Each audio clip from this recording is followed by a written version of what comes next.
avui tenim aquí una novel·la de l'altre editorial que es diu El càstig, Guillem Sala, i és una novel·la de frontera. De frontera, a veure, defineix-me això. Home, és la frontera entre l'extraradi, està allò situada entre Sant Andreu i Santa Pau. Llavors, aquesta terra de frontera ens presenta un personatge central, penso, que és la Sandra. Sí, i l'Ethan també, crec que és bastant central. I al voltant d'ells dos, sobretot de la Sandra, gira un món.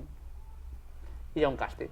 Exacte. Ella és professora d'institut, ell, l'Ethan, és el seu alumne, són dues persones castigades, viuen una vida castigada, potser per la societat, podríem arribar a dir. A veure, ara em contradiràs, eh? Més no, és una novel·la així d'una protagonista, ella és protagonista d'un món, i al voltant hi ha una sèrie de personatges on l'Ethan és el que destaca més perquè és un nano de 12 anys a l'institut del qual ella és la seva profe. Sí. I ell, jo penso que... Ella té una vida molt dramàtica, ha tingut una infantesa bastant dramàtica, sense una figura paterna i amb una mare i una germana molt exigents familiarment, i ella no se sent prou... És el retrat d'una persona que podia tenir-ho tot normal i no pot perquè la seva infància la marca. Exacte. I l'Ethan és un noi que està en aquesta infància que ella ja ha passat i que la va marcar en una altra situació i es troben. Sí, el problema de l'Ethan en particular és que té una expressió sexual molt bèstia. Per ser un nen de 12 anys és molt. Exacte, i llavors hi ha un moment clau en la novel·la on ell comet un abús amb una companya de classe. Sí. Aleshores, clar, és molt difícil, això és el que a mi, la percepció que jo he tingut com a lector, que és molt difícil catalogar l'Ethan com un agressor, alhora que l'acte que està cometent sí que és pròpiament una agressió. I també la noia que pateix l'agressió tampoc li dona la importància de que sigui una agressió, és a dir... Sí, a mi la reflexió que m'ha vingut al cap ha sigut això, no? Com hi ha un sistema que teòricament protegeix i condemna aquests fets, però alhora és com que és el mateix sistema que d'alguna manera...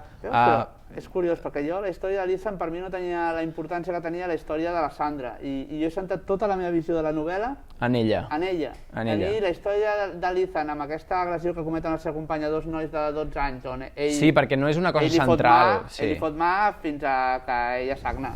Tampoc el Guillem Sala ho porta molt a allò... Sí, perquè és una persona que no fa un judici moral sobre els personatges, sinó que simplement retrata la realitat. Són personatges trencats. Sí, això com a lector t'ajuda molt. Trencats a l'Ethan. És trencada la Sandra, molt trencada. Està destrossada per dintre, tot i que per fora no es veu. Les parelles d'ella te les ensenya com, bueno, clar, tot el que els... Jo aquí noto molt la falta entre cometes, de la figura paterna, en la relació que té amb les dues parelles, dos homes, se li nota molt aquest desig de convertir-lo en una mena de pare d'alguna manera. Jo, si resumís la novel·la, és la història d'una noia desestructurada i les seves tres parelles, és a dir, el primer, que és l'home gran que li treu 10 anys amb ella, que és el que li fa una mica de figura paterna. El segon, que és el noi que és igual que ella, i l'Ethan, que té uns 15-16 anys menys que ella i és un adolescent inicial de primer d'ESO, el segon d'ESO. Sí.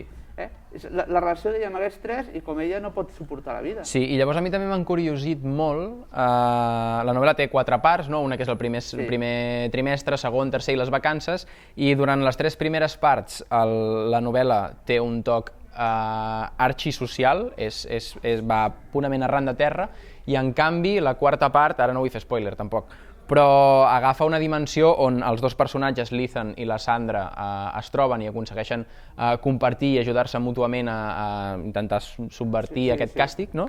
Càstig social, i llavors aquí agafa una novel·la, la novel·la agafa una volada tremenda. I és curiós perquè ni tu i jo no hem donat cap importància a una cosa que se n'ha parlat moltíssim d'aquest llibre, que és el llenguatge que utilitza el castellà. Sí, és que és un debat que ja està molt mastegat. I que nosaltres precisament no li hem donat cap importància. Sí, ens agrada la novel·la i dintre de si és natural o no aquest castellà entre la gent... Sí, al final ells dos són castellanoparlants.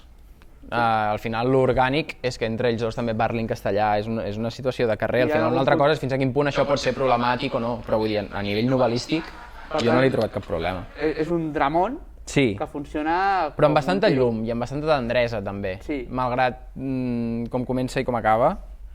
Una novel·la molt sensible. Sí, sí, en veritat, si l'agafes una tarda... Sí, te la ventiles en una tarda, volant. Val la pena invertir-hi, doncs sí, perquè mola molt. Recomanat. El Càstig, Guillem Sala, l'altre editorial.